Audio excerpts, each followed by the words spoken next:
I, 53-year-old man, love to cook. There will be days where I slave away in the kitchen all day to make a big meal, and I will do it happily. My wife, 50-year-old woman, can cook when I'm not around, but honestly, I can't think of any time when she has made anything, because I always want to do it, and that's fine by me, as long as I feel appreciated for it. I have a 24-year-old son, Eric. My wife has a 19-year-old daughter, Liz, from previous marriages, and we have a 15-year-old son, David, together. Eric lives with us for now to save up money while he works, but still pays rent. He will eat literally anything with the exception of hating blue cheese. David likes pretty much everything, but is allergic to eggs. I can work around these constraints pretty easily when I cook. Liz is a different story. She has always been kind of picky with the foods she dislikes, but it has gotten way worse. She went to college for a semester and then dropped out, so now she is living at home. And while she was away, she developed some terrible pickiness. She has had stints of being a vegan, being vegetarian, being grain-free, pasta-free, oil-free, etc., but she isn't consistent about it. I try to help meet her needs, but on any given day, she has something new to complain about with a food I want to cook. Sometimes, she and I will debate for hours about what to make with me, basically saying, tell me what you want for dinner that will work for you, and I will cook it, so long as it meets the other kids' restrictions. And she is so unhelpful with this. 2 nights ago, I cooked a dish that Liz told me looked good in a book. We all sat down for dinner, and everybody loved it, except Liz. She complained that she didn't realize there were peanuts in the recipe. And peanuts are so unhealthy for us. So she doesn't think she can eat it, and can I make her something else? I was fed up and told her, no, you can eat this, or you will eat nothing. I am done having to deal with your pickiness and criticism of my cooking. I will no longer be taking any of your feedback on what you want for dinner, and will be cooking what everybody else wants. You can either eat that, or cook yourself something else. She started crying and said that I take the other kids' restrictions on what to eat, so why can't I do the same for her? I reminded her that Eric only dislikes a single thing that I don't care for either, so there's no risk of it popping into a dish. And if David has eggs, he will probably die. So it's not the same as her vetoing every single thing I want to make. My wife took her side and said that I am being too sensitive and mean, because Liz is not my real daughter, and I am showing favoritism. This is nonsense, by the way. I told my wife that she can cook Liz meals if she wants. But I'm not going out of my way to meet her needs. Am I the idiot? Now for a few comments before the update. Comment 1. Not the idiot. The issue isn't your daughter's preferences, it's that they are constantly shifting. You are not playing favorites. She doesn't understand the work that goes into cooking, and is taking your cooking for granted. Your wife is too, by saying you should cater to your daughter's every day-to-day whim. Particularly offensive is that she even picked out the dish she wanted you to cook, and then wanted you to fix her mistake, overlooking an ingredient after you already put in all the work. Make her or both of them cook their own meals until they learn to appreciate your efforts. Comment 2. Now, this may just be me, but back when I worked in a psych ward, many patients with eating disorders would frame their disorder as a healthy diet, allergy, intolerance, so that their behavior, not eating a full, balanced diet, would not be recognized as disordered. The issue is that if they saw you adapting to this, they would keep adding new restrictions until you finally let them do what their disorder has been trying to get them to do all along: not eat. I am definitely biased here, but it might be worth checking out. Now, for the update. Hey everyone, a lot has happened since my last post about the family dinner drama. I thought things would calm down, but boy, was I wrong. After the peanut incident, Liz started cooking her own meals, which was a relief at first. But then, she began making passive-aggressive comments about how much healthier her food was compared to what I made. It was like she was trying to turn Eric and David against my cooking. Eric, who's been saving up to move out, got caught in the middle of this food feud. He's a peacekeeper by nature, and he tried to smooth things over by suggesting themed dinner nights where we could all agree on the menu. It worked for a while, until Liz decided she didn't want to participate anymore because she felt like her choices were never really considered. David, who's usually easygoing, started to get annoyed with Liz's constant kitchen takeovers. Since he's allergic to eggs, he's used to checking labels and being careful, but Liz's new habit of scrutinizing every ingredient out loud was getting on his nerves. Then came the jaw-dropping moment. One evening, while Liz was out with friends, my wife confessed something that shook me to my core. She admitted that she had been feeling disconnected from me, and that she was the one who had been encouraging Liz to stand up for her dietary choices. She said she felt like I was so focused on cooking and pleasing everyone else that I wasn't paying enough attention to her. This revelation led to a heated argument, the kind where old resentments come bubbling up to the surface. We brought up past grievances, like the time I forgot our anniversary because I was too busy planning a dinner party, or when she felt sidelined at a family gathering because I was too wrapped up in my culinary creations. In the midst of our fight, Liz came home early and overheard everything. She stormed into the kitchen, accusing us of always making her the problem, when clearly there were deeper issues at play. Liz said she felt like an outsider in her own home, and that's why she'd been acting out with her picky eating habits. The confrontation forced us all to take a hard look at our family dynamics. We decided to have a family meeting to clear the air and set some new ground rules for mealtimes. We agreed that everyone would take turns cooking once a week, and the person cooking would make sure there was something on the table for everyone. Liz apologized for her behavior and admitted she had been unfair to me. In turn, I apologized for dismissing her dietary choices and promised to be more considerate. My wife and I agreed to work on our communication and to make more time for each other outside of the kitchen. Things were starting to look up, but then, just when we thought we had it all figured out, Eric dropped a bombshell. He had received a job offer in another state. It was an incredible opportunity for him, but it meant he would be moving out much sooner than any of us expected. The news hit us hard. Despite the recent tensions, Eric had been the glue holding us together.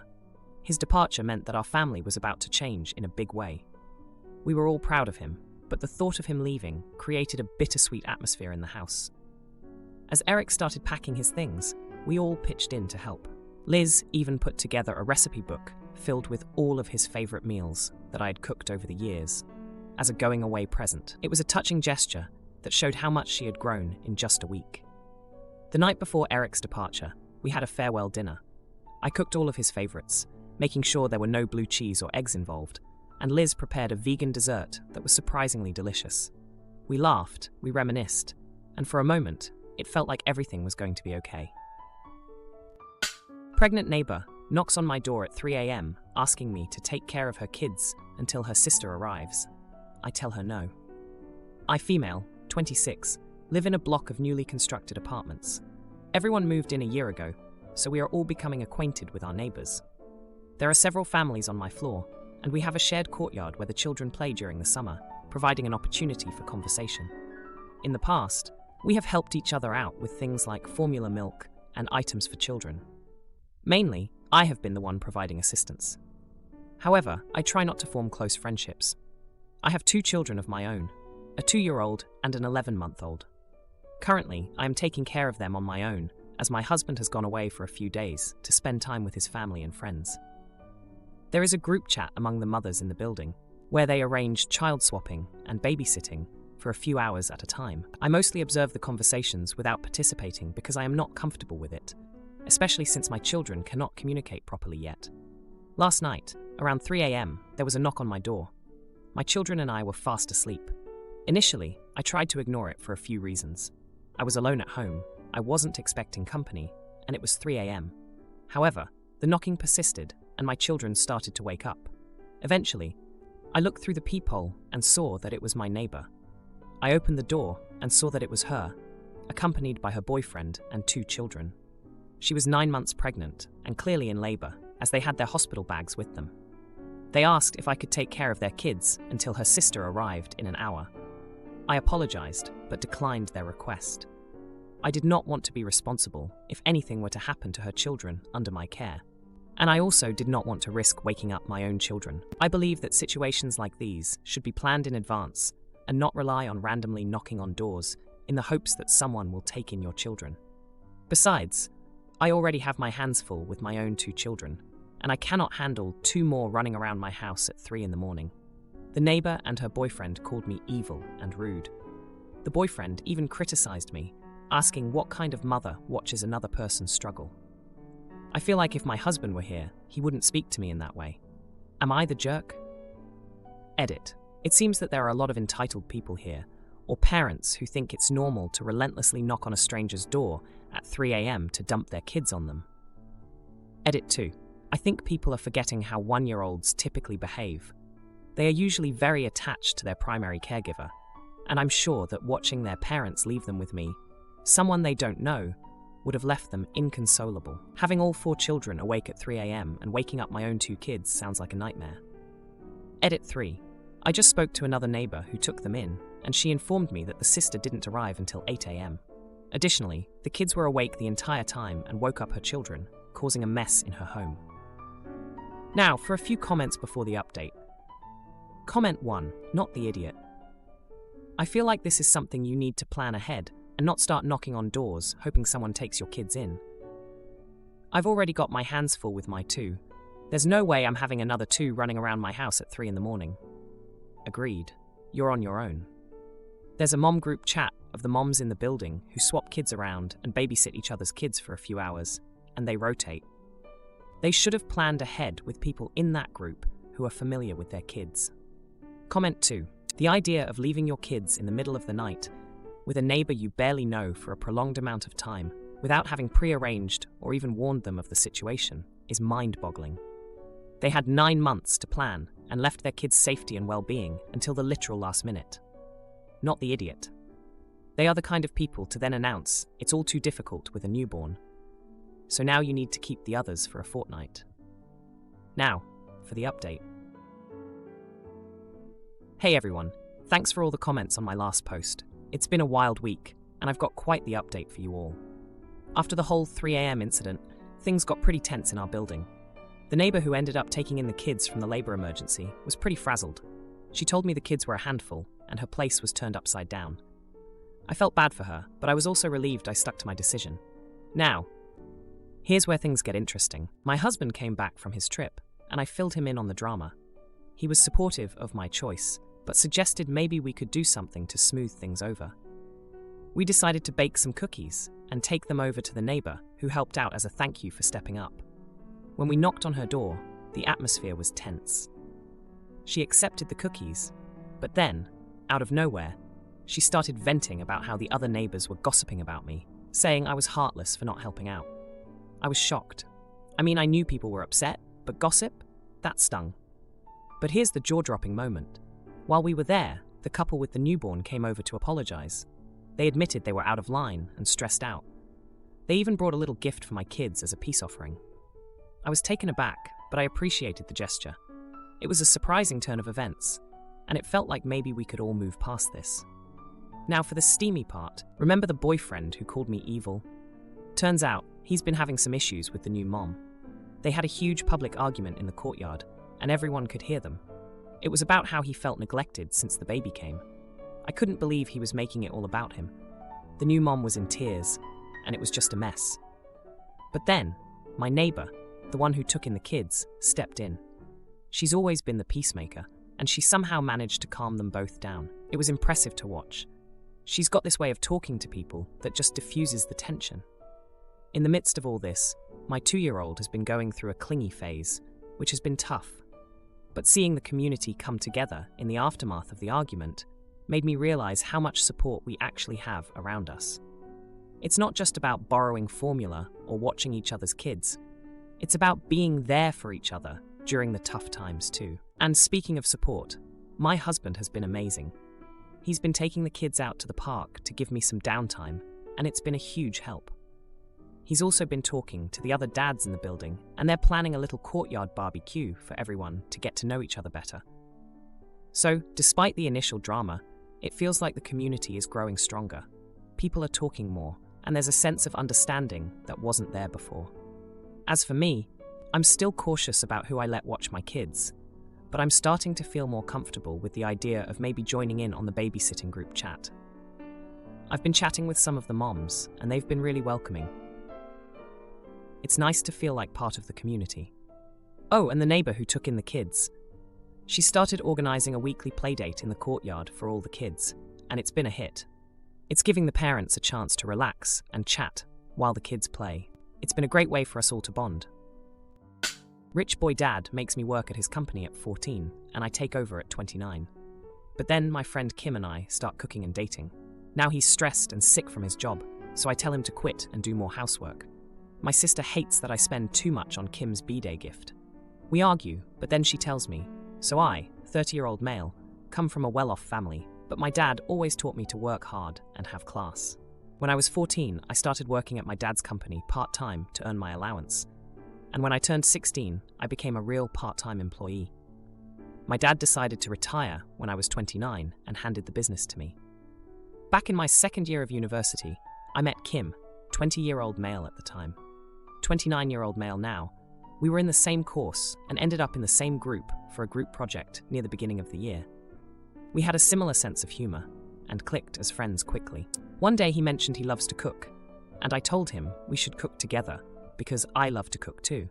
And that weekend, we went to his place, brought some ingredients, and cooked together. This then became us going shopping for ingredients after classes on Friday. I'd stay at his place the night, and we would cook on the weekend, and this became our weekly routine. Back then I just told others that we were just friends, but with hindsight, that is definitely when I started to fall for him. I finally asked him out a few months later, and he said yes. We lived in the same house with 2 other friends in our 3rd year, and I asked him to move in with me after we graduated. From the beginning, I told Kim that I would not care if he didn't work, but he insisted he wanted to contribute financially. But after about a year, I had to make him stop, due to the differences in our incomes. He was working himself half to death and was getting ill trying to contribute enough. I sat him down and told him that whatever money he made didn't matter, that if he wanted to work, I wanted him to be happy. He cut back his hours, then moved to part-time, then decided to quit and work on his own projects. But he insisted I let him take on some of the housework. Now onto the issue. My sister, 32-year-old female, she and her partner, 31-year-old male, both work, and he also makes significantly less than her. And in private to me, she's made it known that she resents being the breadwinner. She sees all her male colleagues spoil and treat their wives and wishes her partner would do the same. He does, but just not to the same level, due to the fact he makes basically half as much as they do. Recently, I was talking to her about what I am going to get Kim for his birthday next month. She kept telling me my ideas were too much and that I should get something cheaper since he doesn't contribute. I got a bit annoyed because I've told her about Kim's insecurities of not making or being enough. I told her he contributes more than enough. She then called him a glorified gold digger, and I yelled at her, telling her to shut up and to not talk about Kim that way. After calming down, I do feel bad. I know how she feels about her own financial position, but I don't think it's fair that she takes it out on me or Kim, even if Kim wasn't physically there. So am I the idiot? Now, for a few comments before the update. Comment 1. Not the idiot. You and Kim are happy and have things worked out. Kudos. Your sister is projecting, envious, and apparently quite materialistic. You were also defending your significant other after she was outlandishly disrespectful towards him. More kudos. 10 points to Gryffindor. Manga 20 points Slytherin. Comment 2. Not the idiot. It sounds like your sister is projecting her frustrations, insecurities, onto you and Kim. If your relationship with Kim works for you, and sis needs to butt out. Now, for the update. Hey Reddit, it's been a week since I posted about the argument with my sister over my partner Kim's birthday present and calling him a glorified gold digger. I've got an update for you all, and let me tell you, it's been a roller coaster. So after the fight with my sister, things were pretty tense. I was still fuming, but I decided to give her some space to cool off. Meanwhile, Kim's birthday was coming up, and I was determined to make it special. I went ahead with my original plan, which was to get him a vintage record player. He's been collecting vinyl for years, and I knew it would mean the world to him. The day before Kim's birthday, my sister reached out to me. She wanted to apologize and asked if we could meet up. I agreed, hoping we could mend things. We met at a coffee shop, and she started off by saying she was sorry for what she said about Kim, but then she dropped a bombshell. She confessed that she and her partner were having serious relationship problems, and they were considering splitting up. She admitted that her resentment about the financial situation was just the tip of the iceberg. I was shocked. My sister and her partner always seemed like the perfect couple, but she explained that they'd been growing apart for a while, and the money issues were just making it worse. She said she was envious of the relationship Kim and I have, where money isn't a source of conflict. It was a lot to take in, and I felt bad for her. I told her that I was there for her, no matter what. On Kim's birthday, I surprised him with the record player, and he was over the moon. He couldn't believe I remembered a conversation we had years ago about his dream record player. It was a great moment, and I was so happy to see him smile like that. But then, later that day, things took a turn. Kim sat me down and said he had something to tell me. He'd been feeling guilty about not contributing financially and had been secretly working on a project for the past few months. He'd been developing a recipe blog, and it had started to take off. He'd even been approached by a publisher interested in turning it into a cookbook. I was stunned. I had no idea he'd been working on this, and I was so proud of him. But then he said he felt like he'd been lying to me by keeping it a secret. I reassured him that I understood why he did it, and I was just happy he found something he was passionate about. The next day, my sister called me again. She and her partner had decided to take a break. She was moving back in with our parents for a while. It was a bittersweet moment. On one hand, I was glad she was taking steps to find happiness, but on the other, it was sad to see her relationship fall apart. If you liked this video, you'll probably like these too. Also, while you're here, please consider subscribing. It's your support that keeps this channel alive and allows me to make better and longer videos. Have a great day.